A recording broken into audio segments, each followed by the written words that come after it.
বিসমিল্লাহির রহমানির রহিম। আসসালামু আলাইকুম ওয়া রাহমাতুল্লাহি ওয়া বারাকাতুহু। প্রিয় দর্শক, আপনারা সবাই অনেক কাজের ক্ষেত্রে গ্রাইন্ডিং চালান।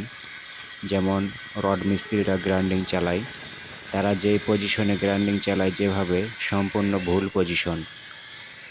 এই যে ভাইটি গ্রাইন্ডিং চালাচ্ছে দেখতে পাচ্ছেন, এটি হচ্ছে রাইট পজিশন। কিন্তু রাজমিস্ত্রি বা রড মিস্ত্রিরা গ্রাইন্ডিংকে উল্টিয়ে ধরে, মানে কার্বন সামনের দিকে তারা ফেলার চেষ্টা করে। এটা হচ্ছে রং পজিশন। ওই পজিশনে গ্রাইন্ডিং কখনোই ধরবেন না। এই ভাইটি যে পজিশনে ধরছে এটি রাইট পজিশন, কিন্তু সে সেফটি ছাড়াই কিন্তু কাজ করছে। তার চোখে কোনো গ্লাস নেই, অথবা সে মানে অ্যাঙ্গেলের নিচে কোনো কিছু গ্যাটিস সাপোর্ট রাখেনি।